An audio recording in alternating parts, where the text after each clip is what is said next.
and welcome to today's coaching call.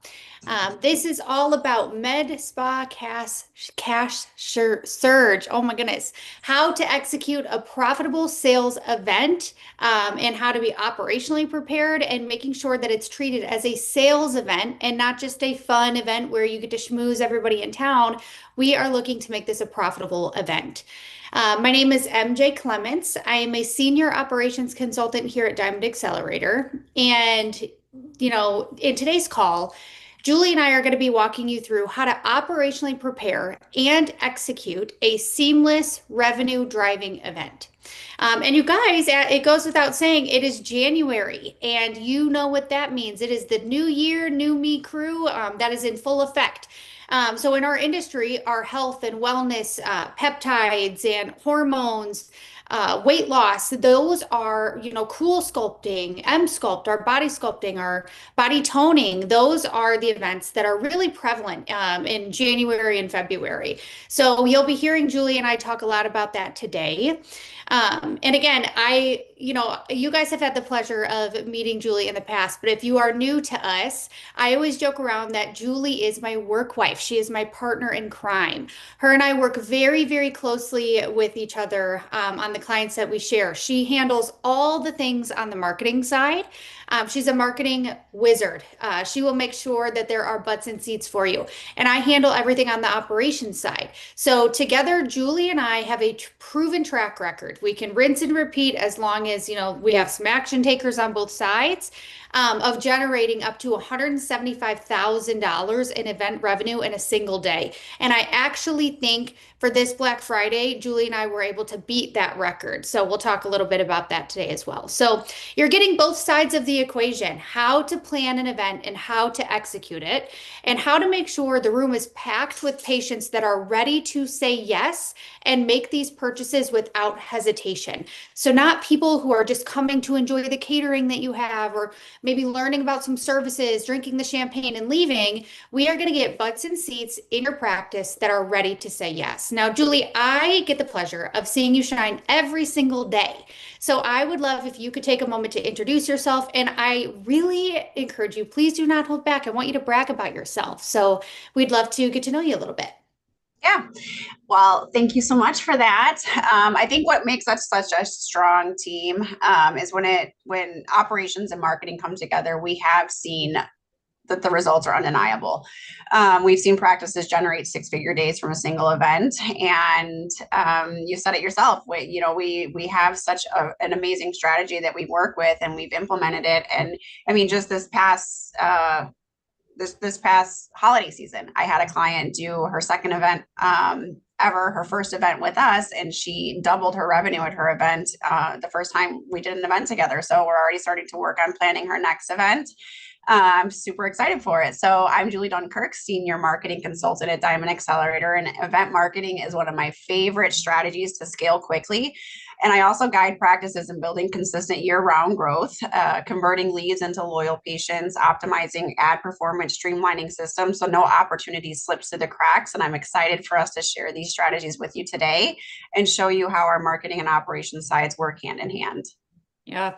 And I think while you were saying that, it just reminded me of something. You're talking about all the wonderful things that you do in marketing aside from events. So you're talking about optimizing ad performance, streamlining systems, making sure like funnels are built in properly, offers, everything that you're highlighting. It just sparked something in me because I have a lot of clients that will come to me, and when we're onboarding, I'll ask them, how's your event success? What does that look like for you? When was your last event? And time again, I have so many practice owners that will tell me like, I stopped doing them like 10 years ago. It was just too much on my team. We would generate like $2,000 for an entire day. And it just didn't seem like it was worth it.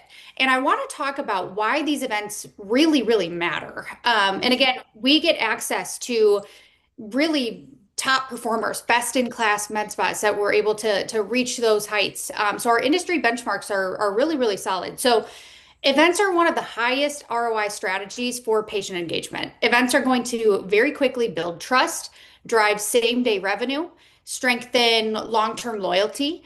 And the truth in these events is success is 50% about how you market it and 50% about how well you operationally execute this event. So if one side is missing, so if either no one shows up or the event feels really, really chaotic, the opportunity is completely lost. But again, it is so worth it because the ROI in it, it's a quick 1 day event. And as long as you and your team are operationally prepared, it will be successful. So long as you do the right marketing levers and get people in the door. So let's go ahead and break down the operational side first. And before we start getting into the nitty gritty and the details that Julie and I are going to give you today, if you are interested in receiving our MedSpa Sales Event Blueprint, please put in the comments event and you will receive that. So please put in the comments event to receive our MedSpa Sales Event Blueprint. All right, so now let's get into our operational preparedness. So the very first thing that Julie and I deploy without fail is an event planner and timeline. So the first thing you need to do is create a planner about the document. This should be a living and breathing document that multiple people, have access to. This document is going to map out every single step from 8 weeks to the post-event follow-up. This is going to have timelines for marketing launches. It's going to have your rep requests and what they committed to, who's going to be there in person supporting you from your reps, who is going to be there supporting you through like food and beverage or whatever else, whether it's samples or goodie bags or raffles. This event is going to have your staff assignments, and this is going to be huge. We will talk about this a lot today. I'm a firm believer if it's everybody's job, then it's no one's job. So I really feel like at these events, they are the most successful when people have stations. And they're kind of stationed in certain areas. And then you have floaters that kind of walk around and kind of guide your guests to each station. That's where it's the most successful. And of course, on this event, it's going to be ordering supplies. What do you need? Has catering been ordered? How many people was it ordered for? How is all of your invoices on this event? Don't overcomplicate your life. Just put it all on one event planner and timeline so it can streamline communication, streamline efforts, streamline commitments, and everything in between. Another thing to become operationally prepared for these events is going to be your vendor and your rep partnerships. Now, I can't stress this enough. Reach out to your reps as early as you possibly can. The moment that the event idea strikes in your head, I want you to immediately text and email your reps. They are going to provide raffle items, product support, hands-on demos. This is one of my favorite things to do if executed properly. This is going to save your budget. It's going to increase the event's value and ultimately the attendees because they're going to be telling people that they're running into about this event. They're going to be your best billboards. So reach out to them very early. Time and time again, Julie and I are constantly having this conversation with our clients. Did you reach out to the reps yet? Did you reach out to the reps yet? Did you use the template that I gave you to request X, Y, and Z? And they'll say, no, I know she's really busy. She just had another event. I'll reach out to her maybe 2 weeks before the event. No, no, no, no, no. She's going to have commitments up to 4 months from now. So reach out to them early. All right, again, we talked a little bit about this. I told you the importance of if it's everybody's job, it's no one's job. And I'm a firm believer in stations. So I like to kind of chalk this up to your team roles, responsibility, and the workflow of the event. You should have some type of strategy, some type of goals associated with it. So the same way you guys hear me talk about KPIs for your practice revenue as a whole, your events are going to have their own customized batch of KPIs as well. So what we're going to do is we are going to assign specific roles and responsibilities. So your front desk or your guest experience specialist, whatever you guys decide to call them, I want them checking in patients at the front, grabbing their email, grabbing their phone number, grabbing their name, giving them a raffle ticket, and then hand them off to that floater that I was telling you about. So that way the floater can kind of navigate, explain other things, and that's a built-in conversation right there.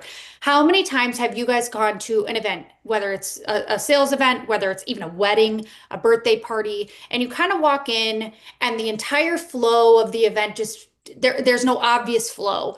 There's no one kind of for you to talk to right away. And generally, like if you are an outgoing person, that's fine. That doesn't really matter. You'll find your way.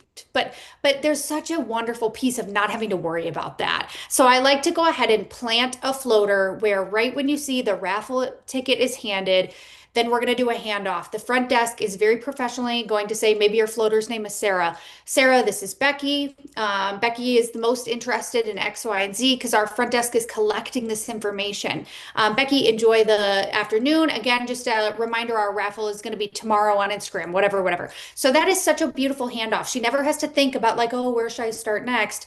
Sarah's going to start guiding her through the event and keep the energy very high. Your energy is very contagious at these events. They're going to feel if you guys are nervous. I secret shopped an event once and the entire staff was so scared and hiding behind the front desk. I remember saying like, get out of there. Like in my head, like reel them in, like go and talk to people. Your energy is going to be contagious. All right, your providers.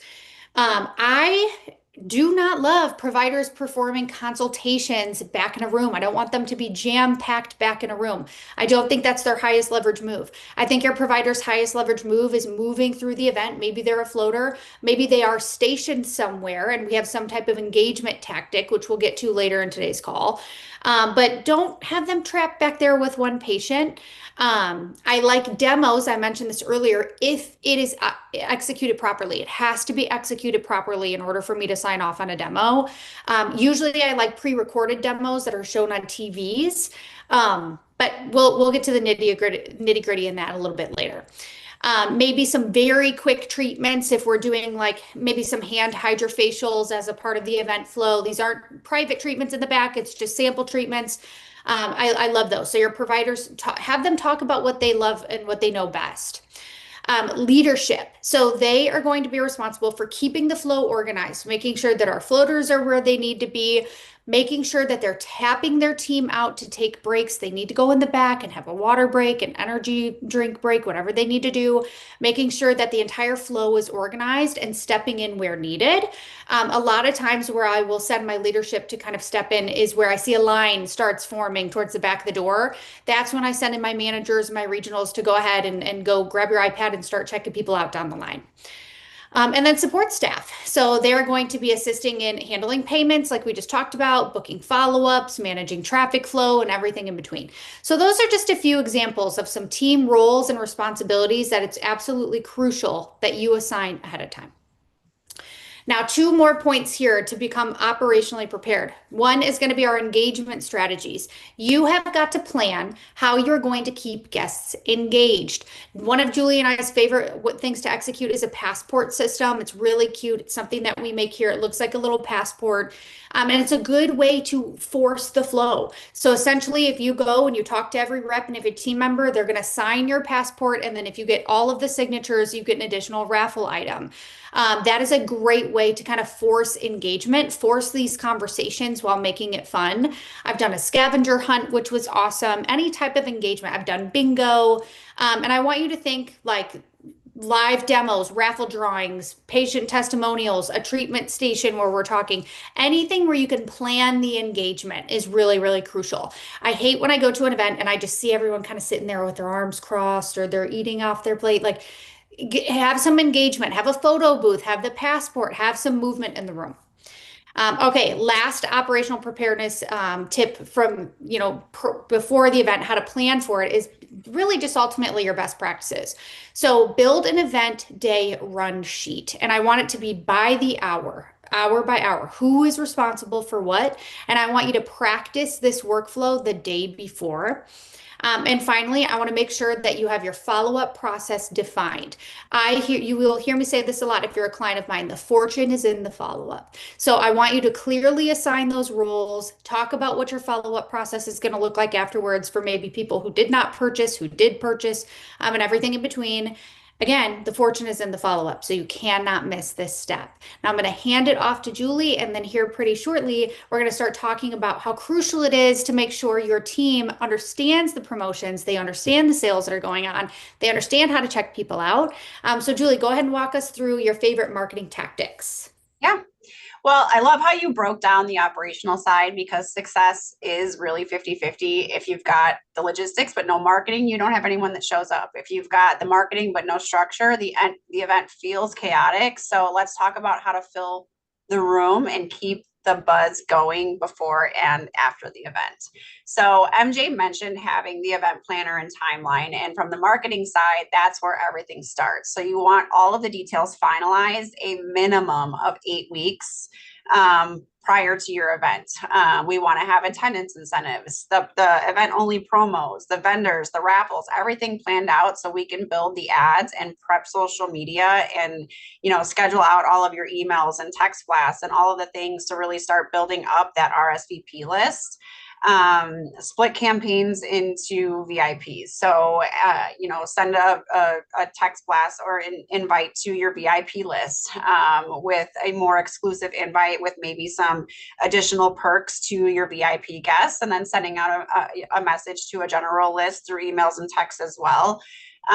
So for VIP members and top spenders, start 5 to 6 weeks out with, early access messaging, like you're the first to know, VIP early access, and add perks, such as like double raffle entries and early RSVP bonuses. And then when you send it out to your general list, you want to kick in closer to the event 4 weeks out with urgency messaging, like, spots are filling fast.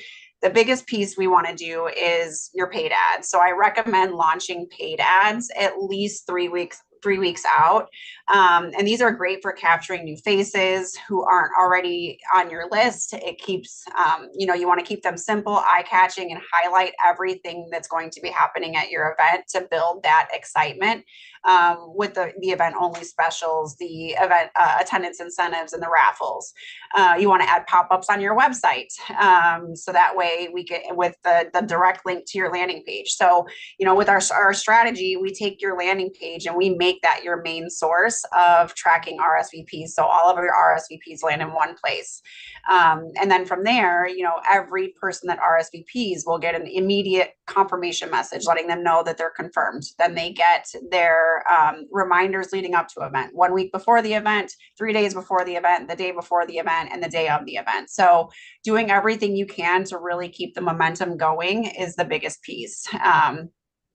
And then with your website pop-up, you want to have that direct RSVP link that's going to drive them straight to that RSVP page. So one of the clients that MJ and I had that worked together was hosting her very first event, and she was nervous about the turnout. We made the decision to stick tightly to the timeline, and I've done so many events with her since, and now she's pulling me into that timeline. She sends me emails, lets me know, like, we need to get this started right away, just exactly like we did last time. And we gave ourselves, that extra runway. And she was able to generate over 200 RSVPs in her event, and then did over $80,000 in pre-sales leading up to her event. Then on the day of the event, she was able to generate another $70,000 in same day sales at her event. So with her first ever event, this was incredible results. And, that's what got her to really stick to this proven process. MJ talked about, engagement during the events and stuff like that, but you also want to have the engagement happening before the event. So, these don't need to be polished clips or anything like that, but you really want to start pushing out these different teasers on your social medias, showing people, your team putting together the swag bags, and, we can't wait to see you at our event. So these are all things that are really going to hype things up. And the best part, you can repurpose this content across multiple channels. So the same 30-second clip can go on Instagram, Facebook, and be trimmed down for stories and use with the RSVP link to add to an email. So there's a lot of different things you can do with capturing content before the event to build up the hype. Driving urgency, you want to maximize RSVPs. Every single message needs urgency. In emails and texts, use language like only a few spots left. Reserve now to claim your swag bag. I found that urgency works best when tied to perks. So rewards for the first 20 RSVPs with double entries, offer bring a friend bonus. That keeps the excitement going, and it doesn't feel pushy. And don't underestimate the exclusivity phrases like event only pricing on our top treatments, your chance to win a Louis Vuitton bag. These convert because they highlight what's unique to the event. Another piece is promoting on the day of the event. So on the day of, MJ stressed assigning roles and apply, and this applies to marketing too. If you don't assign someone to handle social media posting and capturing content, it usually doesn't get done. The key here is assigning someone to own this, because if it's everyone's job, it's no one's job and Right. it won't get done. Have one dedicated person whose only role is to capture and posting content so the team can focus on the patients. Before the doors open, have them capture those quick teasers, story walkthroughs, showing the prize raffle table, reels of the swag bags, behind the scenes of staff getting ready. Or even just a welcome shot at the check-in station. These posts set the tone and make people think, I'm not missing the next one. And then once the event is underway, you want to keep posting live raffle drawings, short clips of, the treatment demos, stories of guests mingling, and staff interacting with patients. And here's why this matters, because all of that content becomes your post-event highlight reel, your thank you posts, your recap emails, and plus it shows non-attendees exactly what they miss, and that FOMO is what makes them make sure that they attend the next event faster. So that goes into the post-event marketing. MJ said it best. The fortune is in the follow-up. And on the marketing side, here's what that looks like. So recap content using those highlight reels, winner spotlights, thank you posts from the owners and the team. Segment your follow-up, thank attendees for within a couple of days, and reach out to the no-shows, letting them know that you missed them at the event, and maybe extending your event-only pricing for 1 week, because that second chance often drives a lot of post event sales. And then don't forget the fence sitters, the patients who almost bought. A personal follow-up call offering extended pricing to them often turns those maybes into yeses. So this is where events go beyond the one night, and you're creating a ripple effect that keeps revenue coming in after the chairs are stacked and the doors are closed. Yeah, absolutely. Um, I think you summarized that beautifully, because when marketing and operations, they work hand in hand, you're not just going to have an event, you're going to have a sales engine, you're going to have an event that really increases your brand awareness, your authority, and maybe all of the space, or even maybe just a certain, educational content. Or if you're focusing towards body contouring, GLP-1s, HRT, maybe it's an educational focused event, and we're building more brand awareness and authority in that space. The marketing is going to drive patients in the door, and your operations are going to make sure everything is flowing smoothly and revenue is really, really maximized. Because I want to touch on this point. I have a lot of practices who will kind of talk to me about their past events, and they're like, yes, we have the forced engagement, which is the passports that we were outlining to you guys. Yes, we do the flow. We have a loose follow-up, method in place. And the only thing we're missing is our sales are really bad. Like, I feel like we're really prepared. And so when I start diving into that and I start asking more questions, 9 times out of 10, I end up revealing is their team showed up that day and learned about the promotions the day of the event. Maybe the ops team or admin were finalizing what those were actually going to be. They did an all hands team meeting the day of the event and just went ahead and told everybody. That is, I think, the missing piece. You could be really operationally prepared, but if you don't work with your team on scripting, verbiage, what these offers are, they're just kind of like told, last second and then released to the wolves. Where I think that you can really fine tune that process for yourself is let them know a month before. Make sure that you tell them, like in the consultation room, don't let patients know, like, wait, don't do this service because we're going to do an event. Make sure that they are, private about it, but then give them the tools in their toolbox that they need to actually sell and exceed. Do specific sales trainings around what these offerings are. Give them scripting. Now, I don't want them sitting there reading from a cue card, but what I do want is to have consistent verbiage across the board. If your front desk your manager and your provider are all talking about the same promotions, there needs to be some type of continuity between their verbiage and what they're saying.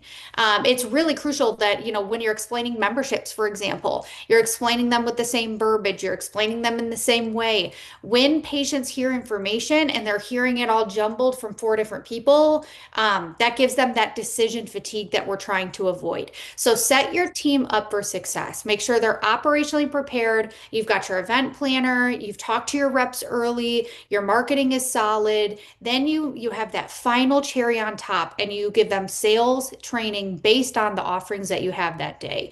And that is going to be what closes the gap between a successful event, which is a revenue driving event, not just a party, not just a celebration, not just an educational give back to the community, a successful sales event that can be up to $200,000. That can change your year. That can change your EBITDA. That can change the trajectory of your practice for that year.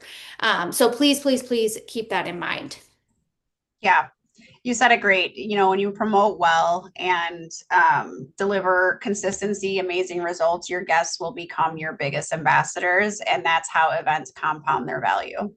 Yeah, absolutely. If you are a practice that feels like you just have not gotten the event space right yet, maybe you feel like you're pulling all the right levers, please do not forget to comment event and we will send you our MedSpa Sales Event Blueprint. We've taken everything that Julie and I have talked about on today's call, met with our team for hours on end to make sure that we put together the perfect blueprint that we could provide to our clients so that way you guys can operate and have very, very successful sales events yourself. So comment event to receive the sales event blueprint. Um, okay, so ultimately, to wrap up here, I want you to take these at least. If you hear nothing else, I want these to be your key takeaways from my side, the operational side. Start with that detailed event planner and timeline. That's a non-negotiable. We need to have something written down. And I'm not talking about in a sticky note that lives in your car, your kitchen, your office, and just kind of keeps fluctuating.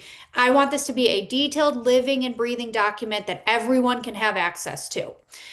Two, secure that rep support and secure it early. I want this for raffles, for product backing, for consumable backing, for food and beverage and all the things. Secure that very, very early.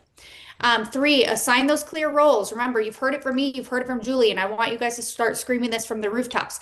If it is everyone's job, it is no one's job. We need to hold ourselves with extreme accountability in 2026. We're settling for nothing less. So assign clear roles and responsibilities for every single one of your team members, from the CEO and down. Okay, four, keep guests engaged. We want to have those interactive elements. So we talked about maybe some hand facials. We talked about the passports. We talked about bingo cards. We talked about scavenger hunts, whatever it takes to have that forced engagement and that forced interaction. And then five, last for me, have that structured follow-up plan. Have it structured to convert excitement into revenue and track it. It's not enough to just say, here's our list, front desk, go ahead and call them all. The fortune is in the follow-up, so go ahead and follow up with them. That's not enough. I want you guys to create a spreadsheet that has a list of everybody who purchased, a list of everyone who didn't, a list of maybes. I want you to write down who called them, who texted them, how many times, did they book, did they purchase after the event if you're extending it like Julie recommended us to do, and track that and hold them accountable to some KPIs. I used to give my team that sheet and I would say, okay, your goal is to convert 60% of this list. You can extend it. You can do whatever you need to do. Here's a back pocket discount of 5% if you feel like you really need it. Your goal is 60% conversion on this follow-up list. So that is really how to wrap it up in a bow of how to be operationally prepared for a sales event this January while you guys are starting to do your health and wellness events. Yeah. Well, and from the marketing side, the final pieces I would love for you to take away from here is you want to promote early and often. Don't just set a date and then try to piece things together along the way. You want to have a solid plan to make sure that everything gets executed smoothly. You want to use video and social proof. You want to create that urgency with offers and RSVP deadlines and attendance incentives. Showcase your event after, because that is going to be your marketing fuel for months to come. So that is everything on the marketing side. And, good luck to all of your events upcoming, but the strategy works and we're excited to share. Absolutely. We have 1 minute here that we can open the floor to any questions. If anyone has any questions, again, don't forget to comment event if you haven't already to lock in your sales event blueprint. We'll see if we have any questions here. Thank you, Julie, for all of your tips. It's so important because I can get your team very operationally secure. They can be ready for war on the front lines, but if you are really our missing piece. If you aren't getting those butts and seats, then there's no one to sell to. So thank you so much for sharing all of those tactics here. I'm not seeing any questions coming in just yet. So we will wrap up here. Thank you guys so much for joining us today. Go out there and crush it for all of your events. You will see us here same time, same place every Wednesday on LinkedIn, YouTube, Facebook, Instagram, and thank you so